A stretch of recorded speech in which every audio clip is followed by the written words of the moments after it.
इस ग्रंथ में इतिहास और पुराणों का मंथन करके उनका प्रशस्त रूप प्रकट किया गया है। भूत, वर्तमान और भविष्य काल की इन तीनों संज्ञाओं का भी वर्णन हुआ है। इस ग्रंथ में बुढ़ापा, मृत्यु, भय, रोग और पदार्थों के सत्यत्व और मिथ्यात्व का विशेष रूप से निश्चय किया गया है तथा अधिकारी भेद से भिन्न भिन्न प्रकार के धर्मों एवं आश्रमों का भी लक्षण बताया गया है। ब्राह्मण, क्षत्रिय, वैश्य और शूद्र इन चारों वर्णों के कर्तव्य का विधान पुराणों का संपूर्ण मूल तत्व भी प्रकट हुआ है।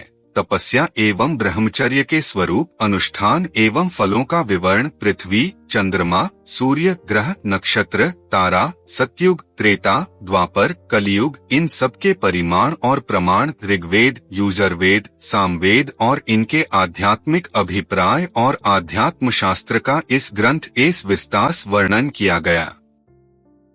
न्याय, शिक्षा, चिकित्सा, दान तथा पाशुपत, अंतर्यामी की महिमा का भी विशद निरूपण है। साथ ही यह भी बतलाया गया है कि देवता, मनुष्य और भिन्न भिन्न योनियों में जन्म का कारण क्या है। लोक पावन तीर्थों, देशों, नदियों, पर्वतों, वनों और समुद्र का भी वर्णन किया गया है। दिव्य नगर एवं दुर्गों के निर्माण का कौशल तथा युद्ध की निपुणता का भी वर्णन है। भिन्न भिन्न भाषाओं और जातियों की जो विशेषताएं हैं, लोक व्यवहार की सिद्धि के लिए जो कुछ आवश्यक है तथा और भी जितने लोकोपयोगी पदार्थ हो सकते हैं, उन सब का इसमें प्रतिपादन किया गया है। परंतु मुझे इस बात की चिंता है कि पृथ्वी में इस ग्रंथ को लिख सके ऐसा कोई नहीं है। ब्रह्मा जी ने कहा, व्यास जी, संसार में विशिष्ट तपस्या और विशिष्ट कुल के कारण जितने भी श्रेष्ठ ऋषि मुनि हैं, उनमें मैं तुम्हें सर्वश्रेष्ठ समझता हूँ, क्योंकि तुम जगत, जीव और ईश्वर तत्व का जो ज्ञान है उसके ज्ञाता हो। मैं जानता हूँ कि आजीवन तुम्हारी ब्रह्मवादिनी वाणी सत्य भाषण करती रही है और तुमने अपनी रचना को काव्य कहा है, इसलिए अब यह काव्य के नाम से ही प्रसिद्ध होगी। संसार 10 बड़े से बड़े कवि भी इस काव्य से बढ़कर कोई रचना नहीं कर सकेंगे। ठीक वैसे ही जैसे ब्रह्मचर्य, वानप्रस्थ और संन्यास तीनों आश्रम अपनी विशेषताओं द्वारा गृहस्थाश्रम से आगे नहीं बढ़ सकते। मुनिवर, अपने काव्य को लिखवाने के लिए तुम गणेश जी का स्मरण करो। उग्र शर्वा जी कहते हैं, महात्माओं, ब्रह्मा जी व्यास जी से इस प्रकार संभाषण करके अपने धाम ब्रह्मलोक में चले गए। निष्पाप शौनक। तदंतर सत्यवती नंदन व्यास जी ने भगवान गणेश का स्मरण किया और स्मरण करते ही भक्तवांछाकल्पतरु विघ्नेश्वर श्री गणेश जी महाराज वहां आए, जहां व्यास जी विद्यमान थे। व्यास जी ने गणेश जी का बड़े आदर और प्रेम से स्वागत सत्कार किया और वे जब बैठ गए तब उनसे कहा, गणनायक, आप मेरे द्वारा निर्मित इस महाभारत ग्रंथ के लेखक बन जाइए, मैं बोलकर लिखाता जाऊंगा। मैंने मन ही मन इसकी रचना दज यह है।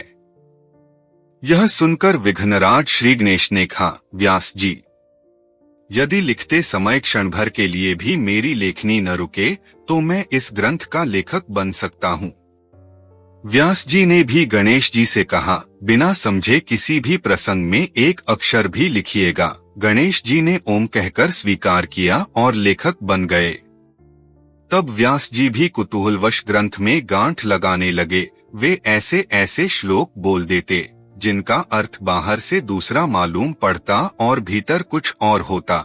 इसके संबंध में प्रतिज्ञा पूर्वक श्री कृष्ण देवपायन मुनि ने यह बात कही है। इस ग्रंथ में 8800 श्लोक ऐसे हैं जिनका अर्थ मैं समझता हूँ, शुकदेव समझते हैं और संजय समझते हैं या नहीं, इसमें संदेह है। मुनिवर, वे कूटश्लोक इतने गूंथे हुए और गंभीरार्थक हैं कि आज भी उनका रहस्य भेदन नहीं किया जा सकता, क्योंकि उनका अर्थ भी गूढ़ है और शब्द भी योगवृत्ति और रूढ़वृत्ति आदि रचना वैचित्र्य के कारण गंभीर हैं। स्वयं सर्वज्ञ गणेश जी भी इन श्लोकों का विचार करते समय क्षण भर के लिए ठहर जाते थे। इतने समय में व्यास जी भी और बहुत से श्लोकों की रचना कर लेते थे। संसारी जीव अज्ञानांधकार से अंधे होकर छटपटा रहे हैं। यह महाभारत ज्ञानांजन की शलाका लगाकर उनकी आंख खोल देता है। यह शलाका क्या है? धर्म, अर्थ, काम और मोक्षरूप पुरुषार्थों का संक्षेप और विस्तार से वर्णन। यह न केवल अज्ञान की रतौंधी दूर करता, प्रत्युत सूर्य के समान उदित होकर मनुष्यों की आंख के सामने का संपूर्ण अंधकार ही नष्ट कर देता है। यह भारत इतिहास एक जाज्वल्यमान दीपक है। यह मोह का अंधकार मिटाकर लोगों के अंतःकरण रूप संपूर्ण अंतरंग ग्रह को भली भांति ज्ञान लोक से प्रकाशित कर देता है। महाभारत वृक्ष का बीज है, संग्रह ध्याय और जड़ है। पौलोम एवं आस्तिक पर्व, संभव पर्व इसके स्कंध का विस्तार है और सभा तथा अरण्य पर्व पक्षियों के रहने योग्य कोटर हैं। अरणी पर्व इसका सार भाग है, भीष्म पर्व इसकी बड़ी शाखा है और द्रोण पर्व इसके पत्ते हैं। कर्ण पर्व इसके श्वेत पुष्प हैं और शल्य पर्व सुगंध, स्त्री पर्व और ऐशिक पर्व इसकी छाया है तथा शांति पर्व इसका महान फल है। अश्वमेध पर्व इसका अमृतमय रस है और आश्रमवासिक पर्व आश्रम लेकर बैठने का स्थान। मौसल पर्व श्रुति रूपा ऊंची ऊंची शाखाओं का अंतिम भाग है तथा सदाचार एवं विद्या से संपन्न द्विजाति इसका सेवन करते हैं। संसार में जितने भी श्रेष्ठ कवि होंगे उनके काव्य के लिए यह मूल आश्रय होगा। जैसे मेघ संपूर्ण प्राणियों के लिए जीवनदाता है, वैसे ही यह अक्षय भारत वृक्ष है। उग्रश्रवाजी कहते हैं, यह भारत एक वृक्ष है। इसके स्वादु, पवित्र, सरस एवं अविनाशी पुष्प तथा फल हैं। धर्म और मोक्ष, उन्हें देवता भी इस वृक्ष से अलग नहीं कर सकते। अब मैं उन्हीं का वर्णन करूंगा। पहले की बात है, शक्तिशाली धर्मात्मा श्री कृष्ण वैपायन व्यास ने अपनी माता सत्यवती और परमज्ञानी गंगापुत्र भीष्म पितामह की आज्ञा से विचित्र वीर्य की पत्नी अंबिका आदि के गर्भ से 3 अग्नियों के समान तेजस्वी 3 कुरुवंशी पुत्र उत्पन्न किए, जिनके नाम हैं धृतराष्ट्र, पांडु और विदुर। जब वे तीनों पुत्र वृद्ध हो परम गति को प्राप्त हुए, तब महर्षि व्यास जी ने इस मनुष्यलोक में महाभारत का प्रवचन किया। जन्मेजय और हजारों ब्राह्मणों के प्रश्न करने पर व्यास जी ने पास ही बैठे अपने शिष्य वैशंपायन को आज्ञा दी कि तुम इन लोगों को महाभारत सुनाओ। वैशंपायन याज्ञिक सदस्यों के साथ ही बैठे थे। जब यज्ञ कर्म में बीच बीच में अवकाश मिलता, तब यजमान आदि के बार बार आग्रह करने पर वे उन्हें महाभारत सुनाया करते थे। इस महाभारत ग्रंथ में व्यास जी ने कुरुवंश के विस्तार, गांधारी की धर्मशीलता, विदुर की उत्तम प्रज्ञा और कुंती देवी के धैर्य का भली भांति वर्णन किया है। महर्षि भगवान व्यास जी ने इसमें वासुदेव नंदन श्री कृष्ण के महामात्य, पांडवों की सत्यपरायणता तथा धृतराष्ट्र पुत्र दुर्योधन आदि के दुर्व्यवहारों का स्पष्ट उल्लेख किया है। पुण्यकर्मा मानवों के उपाख्यानों सहित 1 लाख श्लोकों के इस उत्तम ग्रंथ को आद्य भारत महाभारत जानना चाहिए। तदंतर व्यास जी ने उपाख्यान भाग को छोड़कर 24,000 श्लोकों की भारत संहिता बनाई, जिसे विद्वान पुरुष भारत कहते हैं। इसके पश्चात महर्षि ने पुनः पर्व सहित ग्रंथ में वर्णित वृतांताओं की अनुक्रमणिका सूची का एक संक्षिप्त अध्याय बनाया, जिसमें केवल 150 श्लोक हैं। व्यास जी ने सबसे पहले अपने पुत्र शुकदेव जी को इस महाभारत ग्रंथ का अध्ययन कराया। तदंतर उन्होंने दूसरे सुयोग्य, अधिकारी एवं अनुगत शिष्यों को इसका उपदेश दिया। तत्पश्चात भगवान व्यास जी ने 60 लाख श्लोकों की एक दूसरी संहिता बनाई। उसके 30 लाख श्लोक देवलोक में समाहत हो रहे हैं। पितृलोक में 15 लाख तथा गंधर्व लोकों में 14 लाख श्लोकों का पाठ होता है।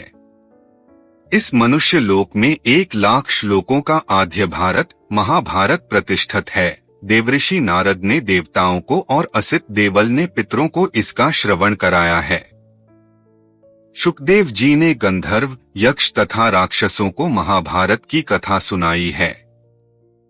परंतु इस मनुष्यलोक में संपूर्ण वेदवेत्ताओं के शिरोमणि व्यास शिष्य धर्मात्मा वैशंपायन जी ने इसका प्रवचन किया है। मुनिवरों, वही 1,00,000 श्लोकों का महाभारत आप लोग मुझसे श्रवण कीजिए। दुर्योधन क्रोधमय विशाल वृक्ष के समान है, कर्ण स्कंध, शकुनी शाखा और दुशासन समृद्ध फल पुष्प है। अज्ञानी राजा धृतराष्ट्र ही इसके मूल हैं। यहाँ पर और इसके बाद का श्लोक महाभारत के तात्पर्य के सूचक हैं। दुर्योधन क्रोध है। यहाँ क्रोध शब्द से द्वेष, असूया आदि दुर्गुण भी समझ लेने चाहिए। कर्ण, शकुनी, दुशासन आदि उससे दुर्गुण भी समझ लेने चाहिए। कर्ण, शकुनी, दुशासन आदि उससे एकता को प्राप्त है, उसी के स्वरूप हैं। इन सब का मूल धृतराष्ट्र, यह अज्ञानी अपने मन को वश में करने में असमर्थ है। इसी ने पुत्रों की आसक्ति में अंधे होकर दुर्योधन को अवसर दिया, जिससे उसकी जड़ मजबूत हो गई। यदि यह दुर्योधन को वश में कर लेता अथवा बचपन में ही विदुर आदि की बात मानकर इसका त्याग कर देता, तो विषदान, लाक्षाग्रह, द्रौपदी के शाकर्षण आदि दुष्कार्यों का अवसर ही नहीं आता और कुलक्षय होता। इस प्रसंग से यह भाव सूचित किया गया है कि यह जो मन्यु दुर्योधन रूप वृक्ष है, इसका दृढ़ अज्ञान ही मूल है। क्रोध, लोभ आदि स्कंध हैं, हिंसा, चोरी आदि शाखाएं हैं और बंधन, नरकादि इसके फल पुष्प हैं। पुरुषार्थी कामी पुरुष को मूलाज्ञान का उच्छेद करके पहले ही इस क्रोध रूप वृक्ष को नष्ट कर देना चाहिए। आपसे एक निवेदन है, आप अपने मित्रों, बच्चों को महाभारत जैसा भव्य, दिव्य, विशाल, अद्वितीय ग्रंथ पढ़ने के लिए प्रेरित करें, जिससे उनको जीवन में एक नई दिशा प्राप्त हो। अगर हमारा वीडियो आपको अच्छा लगा तो लाइक करें, शेयर करें और चैनल को सब्सक्राइब करें, जिससे महाभारत के नए एपिसोड का नोटिफिकेशन मिलता रहे। धन्यवाद।